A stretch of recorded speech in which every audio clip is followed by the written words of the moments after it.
เคยไหมที่เห็นบางคนทำบุญแค่นิดเดียวแต่ชีวิตกลับรุ่งโรจน์มีกินมีใช้มีเงินไม่ขาดมือเคยสงสัยไหมทำไมยิ่งทำบุญแต่ชีวิตยังติดขัดหรือบางทีก็ยังเหมือนเดิมทุกๆวันแล้วอะไรคือเคล็ดลับที่ซ่อนอยู่ของการทำบุญที่จะเปลี่ยนชีวิตคุณให้มีกินมีใช้มีเงินไม่ขาดมือวันนี้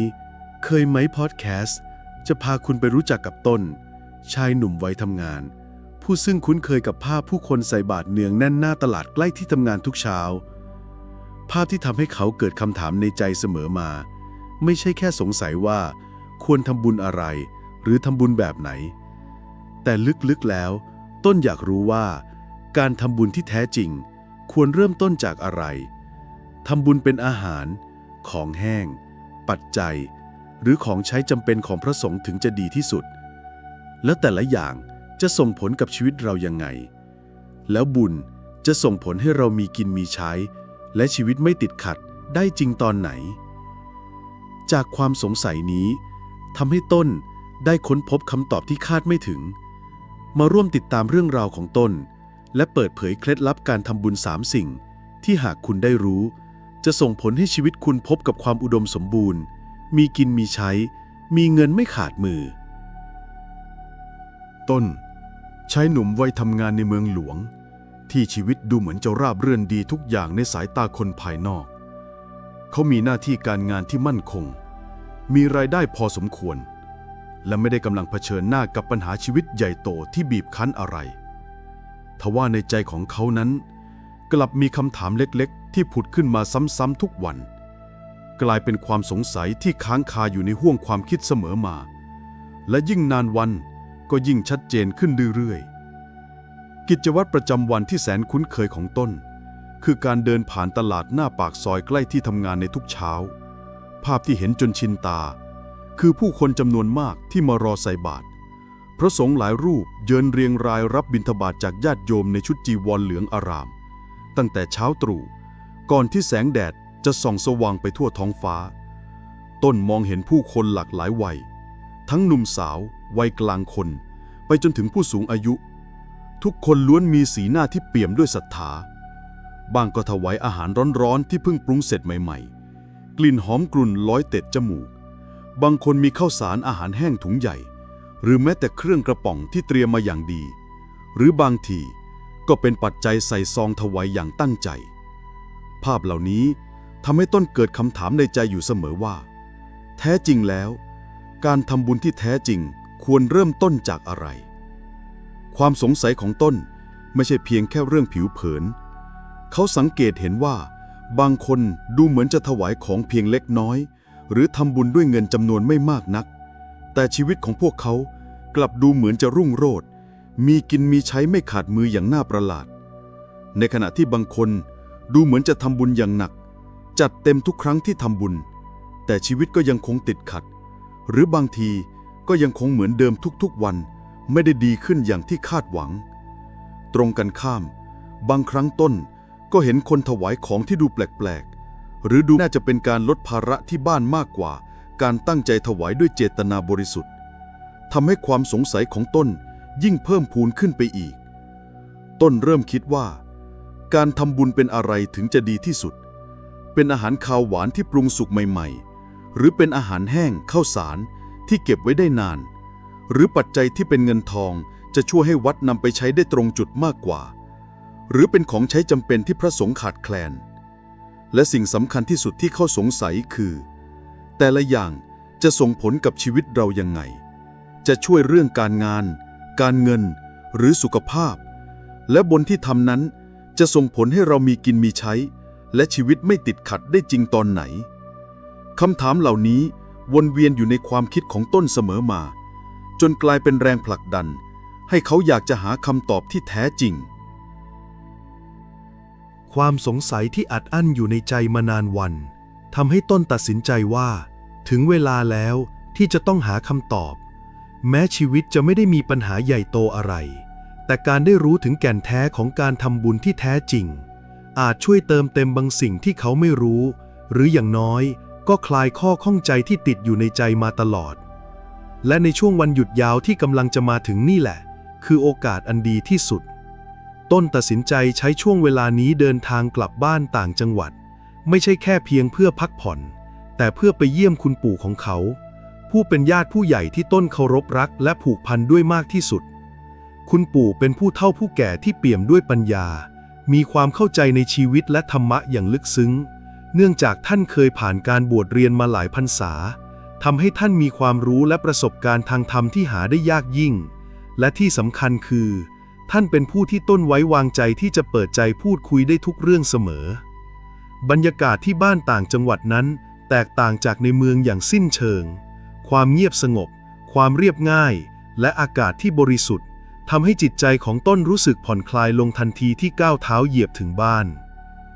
คุณปู่ของต้นยืนรอต้อนรับด้วยรอยยิ้มอบอุ่นและดวงตาที่เปี่ยมเมตตาต้นเข้าไปกอดท่านอย่างอบอุ่นราวกับได้กลับบ้านที่แท้จริงหลังจากพูดคุยเรื่องราวทั่วไปและรับประทานอาหารเย็นร่วมกันต้นก็ตัดสินใจที่จะปรึกษาคุณปู่ในเรื่องที่ติดค้างอยู่ในใจมานานเขาเปิดใจเล่าถึงความสงสัยเกี่ยวกับการทำบุญที่วนเวียนอยู่ในความคิดของเขาเสมอมาคุณปู่รับฟังต้นอย่างตั้งใจท่านยิ้มอย่างอ่อนโยนก่อนจะตอบด้วยน้ำเสียงที่นุ่มนวลแต่แฝงไว้ด้วยความหนักแน่นของปัญญาว่าเรื่องทำบุญนั้นไม่ใช่แค่เรื่องของการให้แต่เป็นการปลูกต้นไม้แห่งบุญในใจเราต่างหากละต้นมันมีสิ่งที่เรียบง่าย3 สิ่งที่ปู่เชื่อว่าหากใครได้ให้ด้วยใจที่บริสุทธิ์จะได้รับอานิสงส์กลับคืนมาอย่างมหาศาลและนั่นคือจุดเริ่มต้นที่ต้นกำลังจะได้เรียนรู้ถึงปัญญาที่เขาตามหามาตลอดหลังจากที่คุณปู่เกริ่นนำถึงสิ่งเรียบง่าย3 สิ่งที่จะนำมาซึ่งอานิสงส์มหาศาลต้นก็นั่งนิ่งอย่างตั้งใจรอคอยคำตอบที่เขาตามหามาตลอดชีวิตคุณปู่มองหน้าต้นด้วยแววตาที่เปี่ยมเมตตาก่อนจะเริ่มต้นด้วยสิ่งแรกด้วยน้ำเสียงที่นุ่มนวลแต่แฝงไว้ด้วยความลึกซึ้งว่าสิ่งแรกที่ปู่อยากจะบอกเจ้าก็คือน้ำดื่มนี่แหละต้นเอ๋ยต้นขมวดคิ้วเล็กน้อยด้วยความสงสัยน้ำดื่มหรือสิ่งที่ดูธรรมดาที่สุดในชีวิตประจำวันจะมีความสำคัญถึงขนาดนั้นเชียวหรือคุณปู่เล่าต่อว่าลองคิดดูนะต้นในโลกนี้สิ่งใดที่จำเป็นต่อชีวิตมากที่สุดข้าวปลาอาหารก็ใช่แต่ถ้าไม่มีน้ำเราจะอยู่รอดได้ไหมน้ำคือพื้นฐานของทุกชีวิตเป็นสิ่งที่บริสุทธิ์ชำระล้างสิ่งสกปรกและหล่อเลี้ยงให้ทุกสรรพสิ่งเติบโตในสมัยก่อนการหาน้ำดื่มสะอาดนั้นไม่ใช่เรื่องง่ายบางทีต้องเดินไกลหลายกิโลเมตรกว่าจะเจอบ่อน้ำหรือต้องรอฝนฟ้าการได้น้ำดื่มสักแก้วในยามกระหายมันคือที่สุดของความสุขและความจำเป็นคุณปู่หยุดพักเล็กน้อยปล่อยให้ต้นได้คิดตามดังนั้นการทำบุญด้วยน้ำดื่มที่สะอาดบริสุทธิ์และพร้อมให้ผู้คนได้ดื่มกินไม่ว่าจะเป็นการถวายน้ำดื่มพระสงฆ์การตั้งน้ำดื่มไว้ตามศาลาวัดหรือแม้แต่การแบ่งปันน้ำดื่มให้แก่ผู้ที่กำลังกระหายในยามยากลำบากอานิสงส์ของมันคือการทำให้ชีวิตของเจ้าราบรื่นไม่ติดขัดดุจสายน้ำที่ไหลรินไม่ว่าจะเจออุปสรรคใดๆก็จะผ่านพ้นไปได้ง่ายๆเหมือนน้ำที่ไหลผ่านสิ่งกีดขวางไปได้เสมอชีวิตจะพบเจอแต่ความบริสุทธิ์ผ่องใสการงานการเงินจะคล่องตัวมีกินมีใช้ไม่ขาดสายเพราะน้ำคือความอุดมสมบูรณ์และการให้ชีวิตต้นนิ่งฟังอย่างตั้งใจเขานึกภาพตามที่คุณปู่เล่าถึงความสำคัญของน้ำและเริ่มเข้าใจถึงแก่นแท้ของมันน้ำไม่ใช่แค่ของเหลวแต่คือสัญลักษณ์ของความราบรื่นการชำระล้างและการให้ชีวิตเขาไม่เคยคิดถึงการทำบุญด้วยน้ำดื่มในมุมมองนี้มาก่อนเลยมันเรียบง่ายแต่ลึกซึ้งอย่างคาดไม่ถึงความสงสัยแรกเริ่มของเขาเริ่มคลี่คลายลงทีละน้อยต้นรู้สึกเหมือนได้เปิดมุมมองใหม่ให้กับตัวเองและพร้อมที่จะรับฟังปัญญาข้อต่อไปจากคุณปู่ด้วยใจที่เปิดกว้างยิ่งขึ้นหลังจากที่ต้นได้ฟังปัญญาเรื่องน้ำดื่มแล้วเขารู้สึกเหมือนได้เปิดโลกทัศน์ใหม่ให้กับตัวเองความสงสัยที่เคยมี เริ่มคลี่คลาย และใจของเขาก็พร้อมที่จะซึมซับคำสอนต่อไป คุณปู่ยิ้มอบอุ่นก่อนจะกล่าวต่อว่า สิ่งต่อมาที่ปู่จะบอกเจ้าก็คือข้าวสารนี่แหละ ต้นเอ๋ย ต้นพยักหน้าเล็กน้อย เขารู้สึกว่าข้าวสารนั้นเป็นสิ่งสำคัญในชีวิตอยู่แล้ว แต่คุณปู่น่าจะมีความหมายที่ลึกซึ้งกว่านั้น คุณปู่เล่าว่าข้าวสารคือเม็ดเล็กๆที่เป็นหัวใจของชีวิตมนุษย์มานับพันปี ลองคิดดูว่าถ้าไม่มีข้าวเราจะเอาอะไรกิน เราจะอดตายกันหมด ข้าวคือแหล่งพลังงาน คือความอิ่มหนำสำราญ คือรากฐานของการมีชีวิตอยู่ การได้ข้าวสักเม็ดในยามอดอยากนั้นมีค่ามหาศาลยิ่งกว่าทองคำ ในสมัยก่อนหลายครอบครัวต้องลำบากยากแค้นเพราะไม่มีข้าวจะกิน ต้องออกไปหาหัวมันหัวเผือกประทังชีวิต ภาพเหล่านี้ติดตาปู่มาจนถึงทุกวันนี้ ดังนั้นการมีข้าวอุดมสมบูรณ์นั้นคือพรที่ยิ่งใหญ่ที่สุดอย่างหนึ่งในชีวิต คุณปู่เว้นจังหวะเล็กน้อยให้ต้นได้นึกภาพตามถึงความยากลำบากในอดีต ต้นนึกถึงข้าวที่เขากินอยู่ทุกวัน มันช่างเป็นเรื่องธรรมดาเสียจนเขามองข้ามความสำคัญอันยิ่งใหญ่ไปเสียสนิท ดังนั้นการทำบุญด้วยข้าวสารไม่ว่าจะเป็นการถวายข้าวสารแด่พระสงฆ์การบริจาคข้าวสารให้แก่ผู้ยากไร้หรือแม้แต่การแบ่งปันข้าวสารให้แก่ผู้ที่ขาดแคลนอานิสงส์ของมันคือการทำให้ชีวิตของเจ้ามีกินมีใช้ตลอดไปไม่อดอยากไม่ลำบากเรื่องอาหารการกินชีวิตจะอุดมสมบูรณ์ด้วยโภคทรัพย์ไม่ขัดสนมีคนคอยอุปถัมภ์ค้ำจุนอยู่เสมอดุจเมล็ดข้าวที่แม้จะเล็กแต่สามารถงอกเงยออกรวงให้ผลผลิตอันมหาศาลบุญนี้จะส่งผลให้เจ้ามีหลักประกันในชีวิตไม่ต้องกังวลเรื่องปากท้องและจะมีความมั่นคงตลอดไปต้นรับฟังด้วยความซาบซึ้งเขาตระหนักได้ว่าข้าวสารไม่ใช่แค่ปัจจัยสี่แต่เป็นสัญลักษณ์ของความมั่นคงความอุดมสมบูรณ์และการไม่ขาดแคลนเขานึกย้อนไปถึงความสงสัยของตัวเองว่าทำไมบางคนถึงมีกินมีใช้ไม่ขาดมือและเริ่มเห็นภาพเชื่อมโยงจากคำสอนของคุณปู่ข้าวสารดูเรียบง่ายแต่มีพลังแห่งการให้ที่ยิ่งใหญ่เกินกว่าที่เขาเคยจินตนาการไว้เขาตั้งใจที่จะนำปัญญาข้อนี้ไปปรับใช้ในชีวิตและเตรียมพร้อมที่จะรับฟังปัญญาข้อสุดท้ายจากคุณปู่ด้วยใจที่เปี่ยมด้วยความหวังคุณปู่มองหน้าหลานชายด้วยรอยยิ้มที่เปี่ยมเมตตาก่อนจะกล่าวว่าสิ่งสุดท้ายที่ปู่จะบอกเจ้าก็คือสิ่งให้แสงสว่างนี่แหละต้นเอ๋ยต้นเงยหน้ามองคุณปู่ด้วยความสงสัยสิ่งให้แสงสว่างหลอดไฟเทียนหรืออะไรกันแน่คุณปู่เล่าต่อว่าแสงสว่างนั้นสำคัญยิ่งกว่าที่เจ้าคิดนะต้นในยามค่ำคืนที่มืดมิดถ้าไม่มีแสงสว่างเราจะมองเห็นหนทางได้อย่างไรเราจะสะดุดล้มหรือหลงทางได้ง่ายๆแสงสว่างไม่ได้มีแค่ความหมายทางกายภาพเท่านั้นแต่มันยังหมายถึงปัญญาที่นำทางชีวิตเราให้มองเห็นทางออกในทุกปัญหาให้เราไม่หลงผิดไม่เดินไปในทางที่มืดบอดในสมัยก่อนการมีแสงสว่างในบ้านยามค่ำคืนนั้นเป็นเรื่องยากลำบากต้องจุดตะเกียงน้ำมันหรือใช้เทียนไขซึ่งมีค่านักการได้เห็นแสงสว่างในที่มืดมิดจึงเป็นความหวังเป็นเครื่องนำทางให้ชีวิตดำเนินต่อไปได้คุณปู่หยุดพักเล็กน้อยปล่อยให้ต้นได้นึกภาพตามถึงความมืดมิดในอดีตที่ไร้ไฟฟ้าและความสำคัญของแสงเพียงน้อยนิดที่ช่วยนำทางต้นเริ่มเข้าใจว่าแสงสว่างที่คุณปู่พูดถึงนั้นลึกซึ้งกว่าแค่หลอดไฟธรรมดาดังนั้นการทำบุญด้วยสิ่งให้แสงสว่างไม่ว่าจะเป็นการถวายหลอดไฟเทียนไขน้ำมันตะเกียงหรือแม้แต่การบริจาคเงินเพื่อสร้างแสงสว่างให้กับสถานที่สาธารณะเช่นวัดโรงเรียนหรือถนนหนทางอานิสงส์ของมันคือการทำให้ชีวิตของเจ้าพบเจอแต่แสงสว่างมีปัญญาเฉลียวฉลาดมองเห็นทางออกในทุกปัญหาการงานจะก้าวหน้าโชคลาภจะเข้ามาไม่ขาดสายชีวิตจะรุ่งโรจน์ไม่มืดบอดไม่หลงทางเพราะแสงสว่างคือสัญลักษณ์ของปัญญาการนำทางและความเจริญรุ่งเรืองบุญนี้จะส่งผลให้เจ้ามีสติปัญญาที่เฉียบคมสามารถตัดสินใจได้อย่างถูกต้องและนำพาชีวิตไปสู่ความสำเร็จและความสุข